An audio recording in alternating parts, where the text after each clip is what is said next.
In part 2, we showed you Canal Istanbul, the 500-year dream. Suleiman envisioned it. Erdogan is building it. Economic independence through infrastructure, breaking the Montreux chains. But how did it get this bad? How did Turkey end up economically trapped for 500 years? Let's see how. The economic siege didn't start yesterday. It didn't start with the IMF. It didn't even start with the Ottoman debt crisis. It started 500 years ago, with stolen gold from the Americas. And it never stopped. The 500-year economic siege. Columbus reaches the Americas. What follows? The greatest theft in human history. Spain conquers the Aztec Empire, the Inca Empire, indigenous civilizations across 2 continents, and loots everything. Gold, silver, precious metals, tons of it, literally tons. Between 1500 and 1650, Spain extracts 180 tons of gold from the Americas.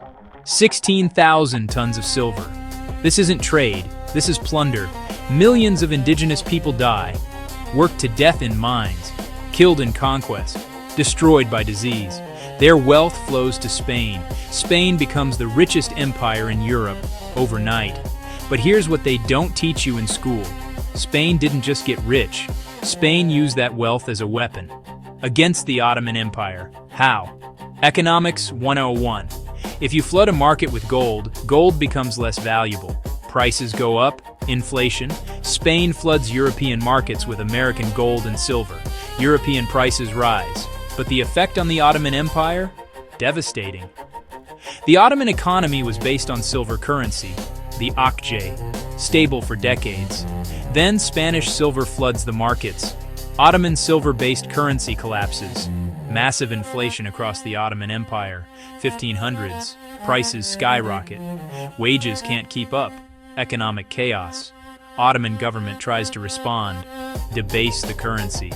Mint more coins. Makes it worse. Hyperinflation. This wasn't an accident. Spain and Europe understood. We can't beat the Ottomans militarily yet, but we can destroy their economy, and they did. First economic weapon, flood the market with stolen wealth. The Ottoman Empire never fully recovered from this, while Spain got rich off genocide and theft, and used that wealth to wage economic warfare. This is where it starts, 500 years ago, with gold stolen from indigenous peoples, used to destroy the Ottoman economy. The first attack, but not the last. Fast forward to 1875. The Ottoman Empire is in trouble. Centuries of wars, modernization attempts, infrastructure projects, all expensive. Ottoman treasury, empty. Solution? Borrow from European banks. Britain, France, Germany, Italy. They're happy to lend at high interest. Ottoman Empire takes the loans, needs the money, can't pay the debt, defaults. European response? Not forgiveness, control. Ottoman Public Debt Administration created. Who runs it? Not Ottomans. British, French, German, Italian, Austrian, Dutch, Europeans. What do they control? Ottoman customs revenues. Ottoman salt, huge revenue source. Ottoman tobacco. Ottoman silk production, major tax collection. Essentially, the Ottoman government's income. Here's how it works. Ottomans collect taxes and revenues, hand it over to the European-controlled debt administration. Europeans take what they're owed for debt payments. Ottomans get what's left, which is not much. This isn't lending. This is colonization through debt. The Ottoman Empire still exists on the map, still has a sultan, still has a government, but Europeans control the money. Economic sovereignty? Gone. And here's the sick genius. The debt never really decreases. Interest keeps accumulating. Europeans charge high rates. Structure the payments so the debt remains. Why? Because the debt isn't about getting paid back. The debt is about control. Permanent control. The Ottoman Empire becomes a debt colony, not formally colonized like India or Africa, but economically colonized through debt. This lasts from 1875 to 1923, 48 years, 2 full generations. Ottoman finances controlled by Europeans, until the Ottoman Empire collapses completely. and Turkey emerges from the ashes. Treaty of Lausanne, 1923. Turkey finally free of the Ottoman debt. Ataturk refuses to inherit it. That was the Ottoman Empire's debt, not Turkey's. Europeans furious, but can't force it. Turkey gets clean slate. But 48 years of economic control damaged everything. Ottoman industrialization, delayed. Ottoman infrastructure, underdeveloped. Ottoman military, dependent on European weapons, all because of debt. While the Ottomans are drowning in debt, let's talk about the Suez Canal. 1854-1869, Suez Canal construction. In Egypt. Egypt is technically Ottoman territory, autonomous, but Ottoman. Who builds the canal? French company. Compagnie Universelle du Canal Maritime de Suez, led by Ferdinand de Lesseps, French engineer. French company. Who pays for it? Egypt. How? Forced labor. Egyptian peasants conscripted to dig. Tens of thousands die, heat, disease, exhaustion, and the Egyptian government borrows massive amounts from European banks to fund construction, to pay the French company. Egypt goes into debt, deep debt. The canal opens, connects Mediterranean Sea to Red Sea, cuts shipping time to Asia by months, changes global trade forever. Incredible achievement. Who profits from it? France and Britain. They control the canal company. They charge tolls to ships passing through. Massive revenue. Egypt gets debt. Mountains of debt from building the canal that France and Britain now control. Same year the Ottoman Empire defaults. Egypt also defaults. Can't pay the loans from building Suez. British response? Buy Egypt's shares in the canal company. Egypt is desperate for cash. Sells its shares cheap. Britain now controls the Suez Canal. Britain doesn't stop there. Britain invades and occupies Egypt. Official reason, to protect our investment. Real reason, take full control of Suez. Egypt built the canal. Egypt paid for the canal. Egyptian people died building the canal. Britain took it through debt. Think about that. Force a country to borrow money for infrastructure. Control the infrastructure through debt. When they can't pay, take it completely. Suez remains under British control until 1956.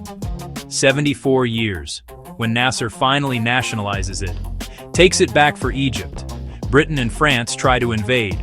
Suez crisis. Fail. Egypt keeps it. But 74 years of theft through debt. Now here's the connection. The Ottoman Empire watched this happen. In their own territory, Ottomans couldn't stop it. Why? Because Ottomans were also drowning in European debt. Same banks, same playbook. Now here's the pattern nobody talks about. Who were the Ottoman Empire's main creditors? Britain, France, Germany, 1875-1914. They control Ottoman finances through debt. Ottoman Empire, the debtor. European powers, the creditors. What happened next? 1914-1918, World War I. Ottoman Empire sides with Germany, loses the war. Treaty of Sèvres. Ottoman Empire partitioned, carved up by the victors. Ottoman Empire officially dissolved.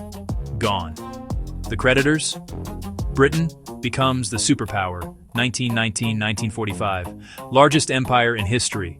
France, major European power, 1919-1940. Colonial empire across Africa and Asia. Germany loses World War I, but becomes industrial powerhouse after Reconstruction. Economic engine of Europe. The debtor? Ottoman Empire, destroyed, erased from the map. Coincidence or pattern? Let's test it. Who is the world's largest debtor nation? United States of America. $34 trillion in national debt. Largest debt in human history. Who holds the most U.S. debt? China. Over $1 trillion in U.S. Treasury bonds. Japan holds some. European countries hold some. But China is the largest foreign holder. Now apply the Ottoman pattern. 1875-1923, Ottoman Empire owes money to Britain and France. 1923, Ottoman Empire collapses. 1945, Britain and France are superpowers. 2024, USA owes China. 20XX, The pattern suggests debtors decline, creditors rise. Look at the United States today. Infrastructure is crumbling, bridges collapsing, roads full of potholes. Manufacturing is hollowed out, factories closed, jobs shipped to China. Political system is dysfunctional, gridlocked, polarized. Dollar dominance, challenged. BRICS nations trading in their own currencies. Oil deals in yuan. Social fabric is fragmenting by design. Inequality, division. Meanwhile, China is building. Belt and Road Initiative across 150-plus countries. High-speed rail, ports, roads. It's the manufacturing superpower, makes everything, dominates supply chains. Politically unified direction, authoritarian but unified. Currency is internationalizing, UN and oil trades, BRICS currency discussions, economic growth, sustained, even if slowing, still growing. The same pattern. 150 years later. Ottoman Empire owed Europe. Ottoman Empire collapsed. European creditors became superpowers. USA owes China. USA is declining. Chinese creditors rising to superpower. Debt isn't just money. Debt is power transfer. Debt is control. Debt is the slow-motion collapse of empires. And Turkey? Turkey watched the Ottoman Empire collapse from debt. Turkey learned. Erdogan pays off the IMF completely. No more IMF loans. No more debt to international institutions. Turkey builds with its own money now. Takes longer? Yes. Costs more upfront? Yes. But no debt, no control, no collapse. Canal Istanbul, $30 billion project, funded by Turkey. Some international partnerships, yes, but Turkish-controlled. Not an IMF loan, not a World Bank project, not a debt trap. Turkey learned from Ottoman history. Debt kills empires. So Turkey refuses debt, even if it means slower growth, even if it means economic pressure. Better to build slowly as a free nation than quickly as a debt colony. The lesson from 1875 to 1923, applied in 2024. But debt wasn't the only weapon. Let's talk about the capitulations.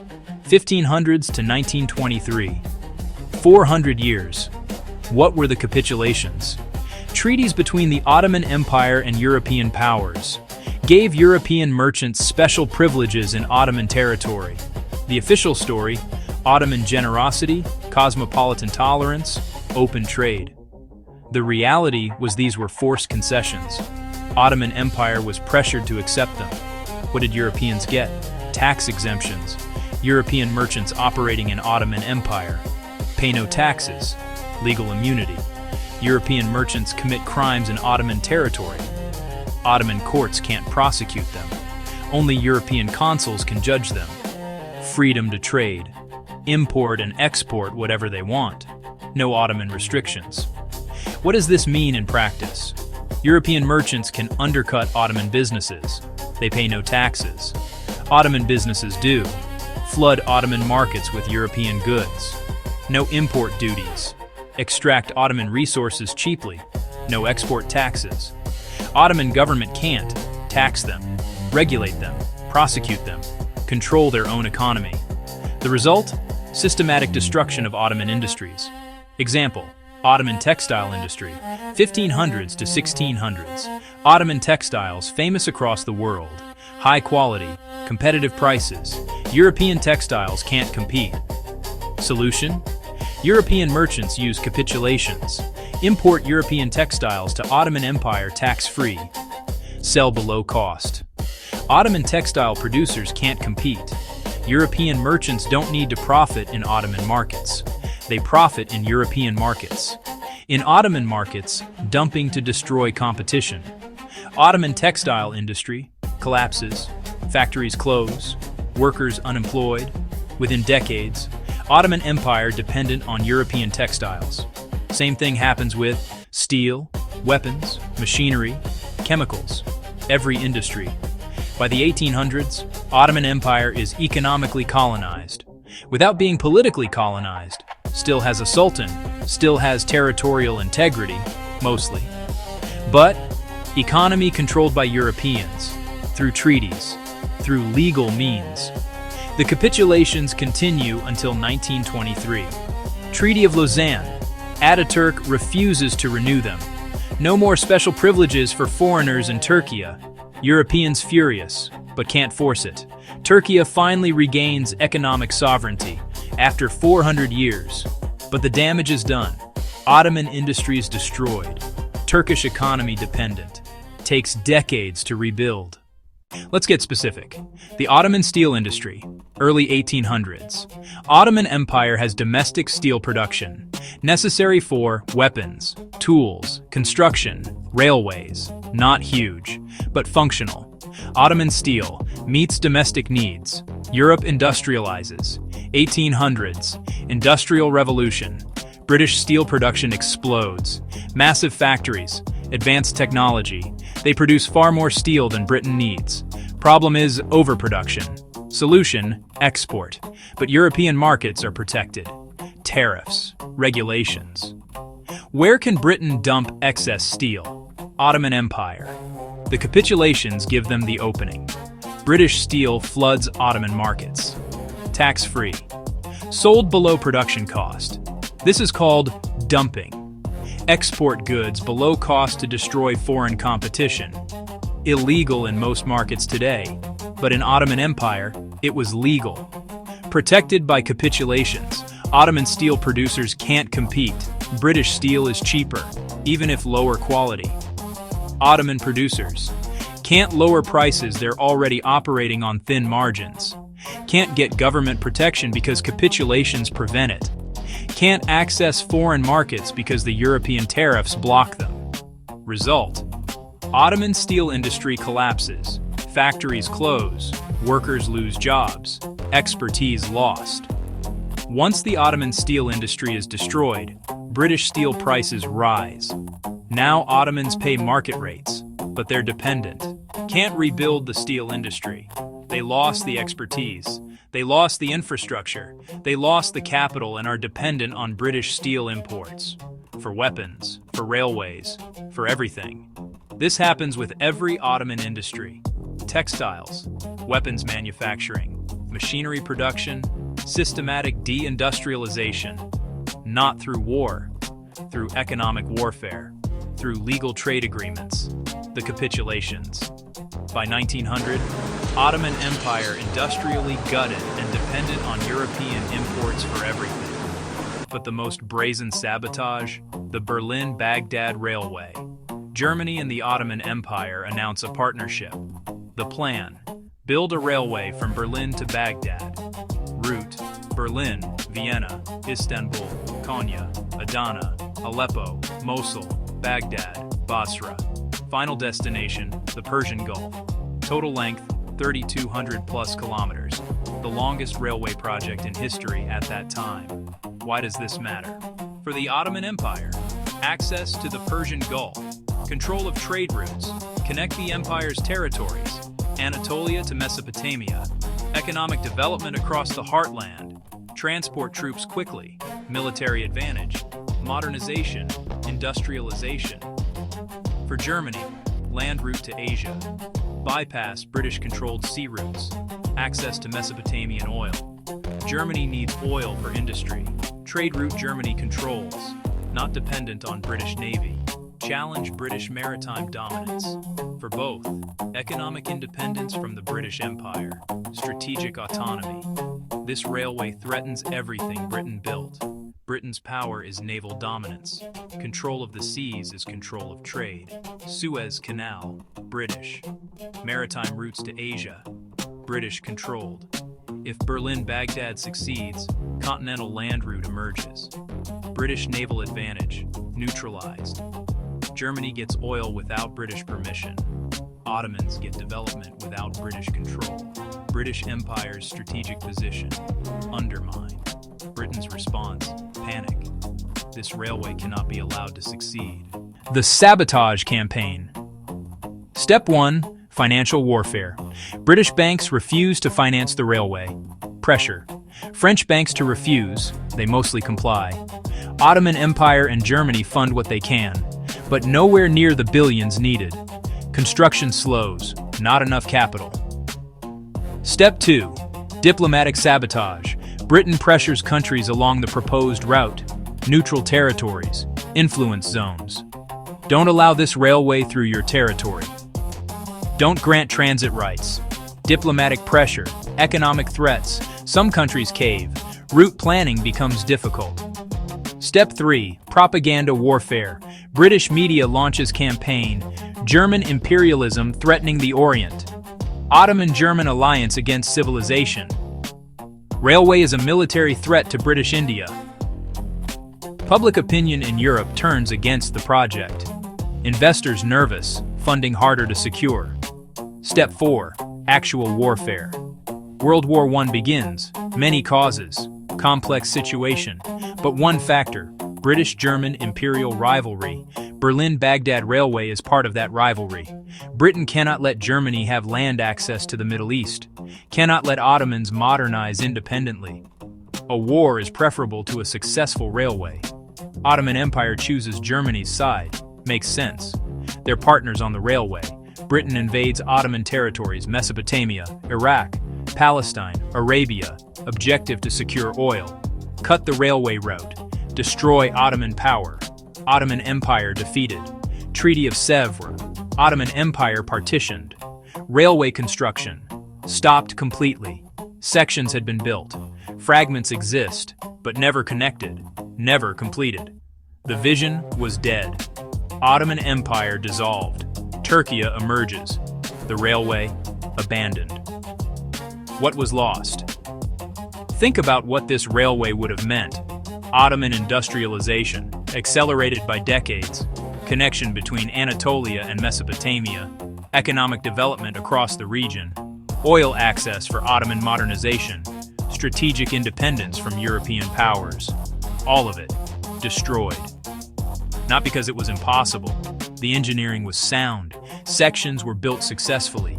It was destroyed because Britain couldn't allow Ottoman independence, couldn't allow German access to oil, couldn't allow a land route to bypass British naval power, so they stopped it. Through financial pressure, through diplomatic sabotage, and ultimately, through World War. Some historians argue Berlin-Baghdad Railway was a major factor in World War I, not the only cause, but significant. Britain feared this railway more than almost anything. A successful Berlin-Baghdad railway changes the balance of power permanently, so Britain ensured it never happened, even if it meant World War. That's how threatening Ottoman infrastructure independence was. They started a war to stop it. Now think about Canal Istanbul. Same playbook, different century. Ottoman railway, sabotaged through World War. Canal Istanbul, sabotaged through economic warfare, media attacks, political pressure. But this time, Turkey is strong enough to build it anyway. No world war can stop it. Economic pressure can't stop it. Because Turkey learned from the Berlin-Baghdad failure. This time, Turkish-funded, Turkish-controlled, Turkish-built. No foreign dependencies they can cut.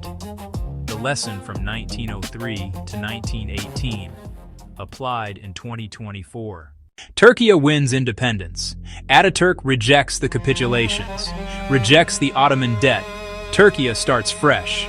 But Turkey is weak, just survived a war, needs international recognition, needs Western acceptance. Montreux Convention. Turkey negotiates control of the Turkish Straits, Bosphorus and Dardanelles.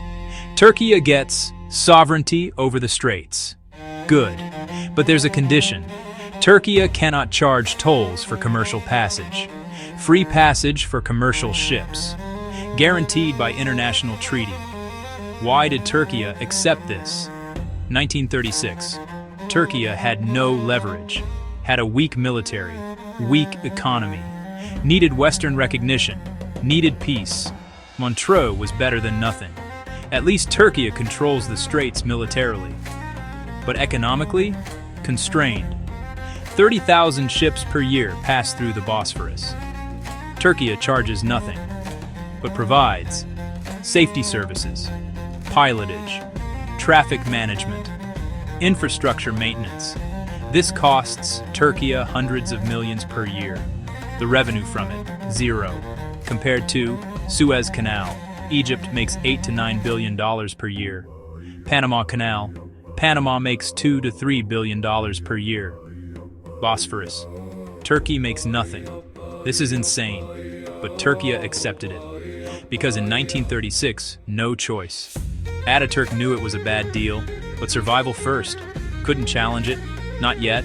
The Montreux trap, economic sovereignty limited for 90 years, until Canal Istanbul. Because Montreux applies to natural straits only, not to artificial canals. With Canal Istanbul, Turkey can charge tolls. Turkey sets the rules. Turkey controls passage. This is the workaround, 90 years in the making. Turkey escapes the capitulations, escapes the Ottoman debt, gets constrained by Montreux, but at least independent, sort of. Then, the Cold War. Turkey needs development, infrastructure, industry, military, needs capital. Where to get it? The West, 1950s to 1980s. IMF loans, World Bank loans. Turkey borrows for development, for stability. But the loans come with conditions, structural adjustment programs. What does that mean? Open your markets to foreign goods, privatize state industries, devalue your currency, cut government spending. Sound familiar? It's the same playbook as the Ottoman capitulations, different institutions, same effect. Turkey takes the loans, needs the money, military coup. September 12, 1980. Official story. Military saved Turkey from chaos and communism. Economic reality. Immediately after the coup, Turgut Özal appointed as economic advisor, trained by the World Bank, implements radical free market reforms. Turkish markets open to foreign goods, state industries privatized, lira devalued, trade protections removed. This isn't organic reform. This is imposed restructuring, IMF dictated, World Bank designed. Many argue the coup was about economics. Turkey was moving toward economic independence in the 1970s. Import substitution, state industries. The West needed Turkey dependent. Coup brought in a compliant economic regime. The result, Turkish state industries destroyed. Can't compete with imports. Foreign goods flood the market. Turkish workers lose jobs, but foreign investors profit. Western banks profit. Turkey dependent again. 1990s to 2000s, economic crises. 1994 crisis, 1999 crisis, 2001 crisis, the worst economic collapse since 1929. Lira crashes, banks fail, businesses close. What was Turkey doing right before 2001? Building indigenous defense industry, fighter jets, tanks, naval vessels, independent military capability. 2001 crisis hits, projects canceled, no money. Defense industry, back to zero, dependent on foreign arms again, convenient timing, or coordinated economic warfare. IMF comes in with bailout. More loans, more conditions, more dependency. The pattern. Every time Turkey tries independence, economic crisis follows. IMF offers to help in exchange for control. Same as Ottoman debt. Different century. Same colonization. Erdogan comes to power in 2003. Different approach, 2003 to 2013, economic growth, reduces IMF dependence. In 2013, pays off IMF completely. For the first time in decades, Turkey is not under IMF control. Turkey starts building again. Infrastructure, defense industry, regional power. The response? Economic warfare continues. In 2013, Gezi Park protests. Officially, environmental protest. Reality, political destabilization attempt. The result, foreign capital flight. Turkish economy pressured. 2016, coup attempt. July 15, 2016. Military faction tries to overthrow Erdogan. Fails. Erdogan survives. Then purges the military. Consolidates power. Western response, condemnation. Erdogan is authoritarian. Not. Erdogan survived a coup. Economic pressure increases. In 2018, the lira crisis. August 2018. Turkish lira loses 40% of its value in weeks. Official story. Trump's sanctions over Pastor Brunson. Erdogan's bad economic policies. But let's look deeper. What was Turkey doing in 2017 to 2018? Buying S-400 from Russia, defying NATO, building TFX fighter, CON, indigenous 5th-gen fighter, expanding in Syria against US-backed Kurds, challenging Saudi Arabia and UAE in Middle East. In August 2018, lira suddenly collapses. Coordinated, massive short selling of lira. US sanctions announced. EU adds pressure. Capital flight. Media amplifies panic. Currency crashes. Result, Turkish defense industry projects delayed. Lira crash means can't afford imported materials and components. Turkey economically pressured. Erdogan forced to compromise on some issues. Not all, but some. Same playbook. 500 years running. Turkey asserts independence. Economic crisis follows. Berlin-Baghdad Railway, World War I.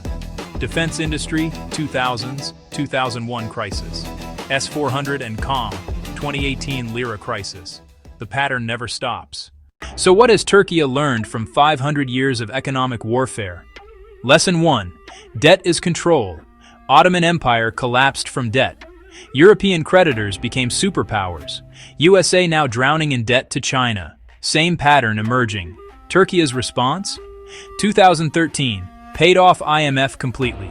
Builds with its own money now. Canal Istanbul, $30 billion. Turkish funded. Slow? Yes. Expensive? Yes. But no debt, no control. Lesson 2. Infrastructure independence threatens empires. Berlin-Baghdad Railway sabotaged through World War. Why? Because it would have given Ottomans independence. Canal Istanbul is attacked through economic pressure. Why? Because it gives Turkey independence. They can't start World War again to stop it, but they can crash the lira. Wage media warfare. Apply political pressure. But Turkey is building it anyway. Lesson 3. Build your own production. Ottoman steel industry was destroyed by dumping. Ottomans became dependent. Turkey's response? Indigenous defense industry. TB2 Bayraktar drone, combat proven, exported to 30-plus countries. Akıncı drone, jet-powered, advanced. Khan fighter, 5th generation. First flight 2023. Naval vessels, frigates, corvettes, Turkish-built. From 100% weapon imports to 70% plus indigenous production. Can't be sanctioned if you make your own weapons. Can't be controlled if you don't depend on others. Lesson 4. Economic warfare never stops. The Spanish gold in 1500s and the capitulations 1500s to 1923. The debt trap from 1875 to 1923 and Berlin-Baghdad sabotage 1903 to 1918. Montreux constraints 1936 present and IMF traps 1950s to 2013. Then lira crises 2018, 2021. 500 years, same enemy, different tactics. Turkey's response? Accept it. Plan for it. Build despite it. Ataturk couldn't overcome it. Turkey was too weak 1923 to 1938. Every leader after Ataturk couldn't overcome it. Turkey was too dependent 1938 to 2003. Erdogan is overcoming it. Turkey is finally strong enough. Not fully independent yet. Still faces economic pressure. Still faces crises. But for the first time in 500 years, Turkey is building toward independence and actually achieving it. Canal Istanbul is breaking Montreux. Indigenous defense is breaking with NATO dependence. Paying off IMF is breaking debt colonization. Now Turkey is a stabilizing power in Syria, Libya, Azerbaijan. It's working.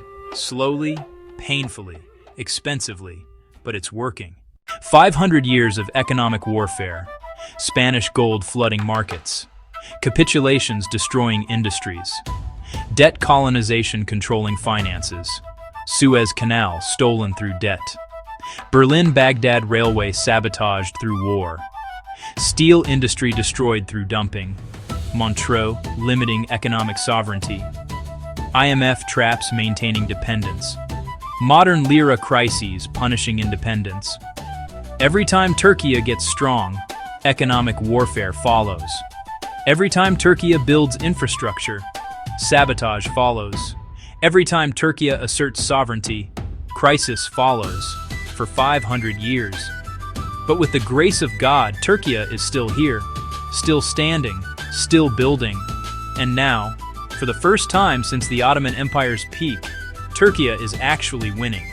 Canal Istanbul is being built, indigenous weapons are being produced, and stability is being projected throughout the region. Economic independence is being achieved. The siege continues. The attacks continue. But inshallah, Turkey is breaking free this time.